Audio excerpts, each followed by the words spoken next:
and investigations of his dealings in and out of the White House could intensify. Well, joining us now from New York is Jineea Butler. She's a Republican candidate running in New York. And from Alabama is Eric Guster, a Democrat supporting lawyer. So welcome to both of you. Let me start with you. Good morning. Let me start with you, Eric. The Democrats are all getting very overexcited about giving Trump a bloody nose. It's a referendum on his presidency. The fight back starts now. Most people expect the Democrats to win back the House of Representatives, but they don't expect them to win back control of the Senate. And without control of both, really the Democrat power to try and impeach Trump or whatever they want to do to him is very limited. I mean, you can't do it without both parts of Congress, can you? That is true. However, it can really stall all of his policies that he's trying to push. And this is a referendum on Trump. Trump not only has been a very divisive president, but he's been one that has really stoked the fires of race and other factors that are the underbelly of America. And so many young people are voting out early. There are over 500% increase in early voting. People are standing in line for hours and hours, Piers, and it's going to be an amazing event, almost like the first Obama voting referendum. Jineea, that's interesting. Eric Guster Yes. makes a reference to stoking the fires of race. We've had the whole row over Black Lives Matter. We've had the criticisms of Trump ads, his views on immigration, accusations of racism. Why do you support him? Well, I don't necessarily support a lot of the things that he does. You know, I don't support the insults. I don't support the criticizing of a lot of things going. But what I do support with the Republican Party is the basic principles of what that stands for. So somebody like me, who's an African-American woman, kind of got caught in this whole kind of Crip and blood war going back and forth with each other in both sides. And so what I like to do is I would like to hold people accountable. And I think African Americans need allies on both sides of the spectrum. And one of the reasons why it's so polarized and the Democrats can say that, you know, it's so racial over there is because there's not enough people of color in the party. OK, Jineea, here's my issue with the strategy that President Trump is adopting for these midterms. He's actually got a very good story to tell about the economy in America, which is beginning to really roar. Job numbers are fantastic. You know, everyone's feeling consumer confidence in America. It's a good time economically for the country. And he could take all the credit for this, right? Even though a lot of it would be down to what Obama did. But instead of doing that, he's pivoted to a really full-on, aggressive, and in many people's eyes, blatantly racist immigration platform leading up to these midterms. Why has he done that? Why does he need to do that? Why fuel fear when actually you have a positive and successful story to tell?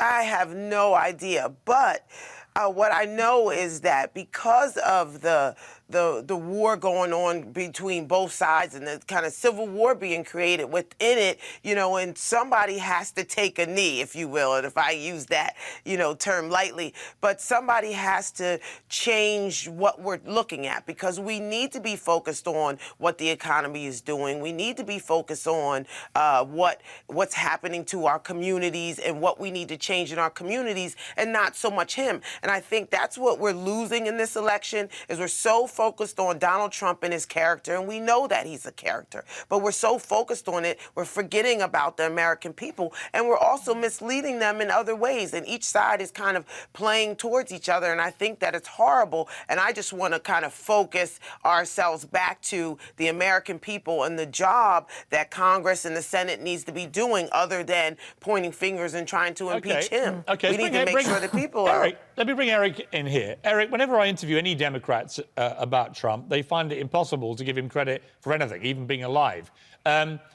Clearly, indisputably, the American economy is in good shape, right?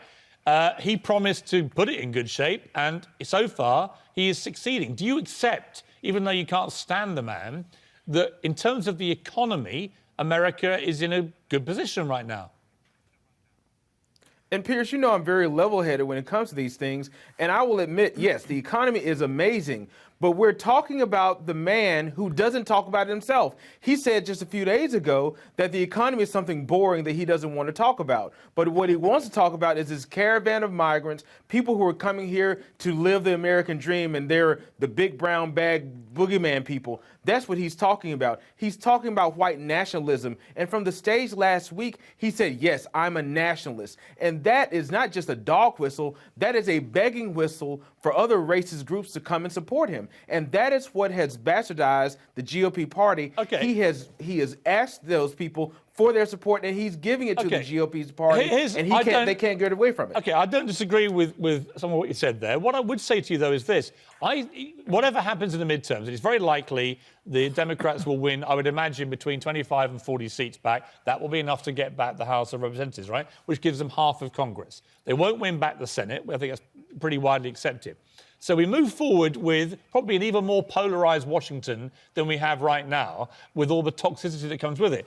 But I'm not sure that any of this will help the Democrats beat Trump in 2020 in the main general election. In fact, the more that he gets abused, the more famous people come out attacking him, all this kind of stuff, Eric, the more it empowers Trump and his base. And I still don't see who the Democrats have got who can actually go toe-to-toe with him in a general election and beat it. Who is that person? I disagree with that.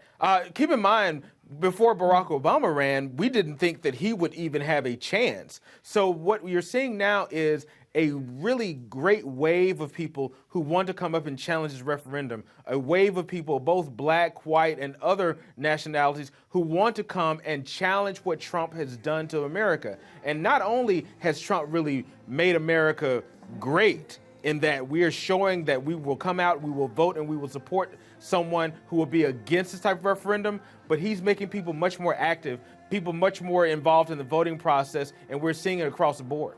OK. Well, Piers always likes Trump critics to be positive about him in some way, and you just have. Well, no, I like people to try and be fair-minded. I think part of what Jineea was saying there is so important that you, in the old days in Washington, people would come across the aisle to each other. They would actually socialise with each other. President Trump's not one of those people, though, is he? He reaps what he sows in terms of but support. But Obama in his own way was just as divisive, and he wasn't remotely collegiate. What? Yeah. Oh, man. He was. I know. He was. You're joking. But remember Piers. who you're listening to, Eric. Obama's been up there, centre stage, all in the last 2 weeks, being very aggressive against Trump. Yeah, because it works both ways. Well, he has to be. You have to be aggressive against Trump. And you know how Trump's aggressive style is, and he's aligned himself with white nationalists. So you can't just play, oh, Obama was divisive. No, this man is saying, hey, white nationalists, I'm with you. David Duke, a former Klan leader, has praised Trump for his agreeing with white nationalist policies. So you don't even come with that, Obama is divisive like Trump. That is poppycock, and you know it. No, I don't think it is. No, I wasn't a massive fan of Obama's achievements as president. I think he was massively overrated. And I think that Trump, in his own way, is effective in some areas. In other ways, in the way, Eric, you've talked about, I don't understand all the dog whistle stuff. I think it's completely unnecessary, and he shouldn't be doing it. Yeah, but I do like the use of the word poppycock in the morning, so we thank you for that. Jineea, Butler, thanks very much indeed. Eric Guster as well. And by the way, Eric, I'm not sure if we've spoken to you since you got married, so congratulations. Thank you, and thanks for the champagne. Did you marry a Republican? Absolutely not. Well, we wish you all the very best, Eric. Always good to have you on the programme. Thank you very much. It's time for the competition. Your chance to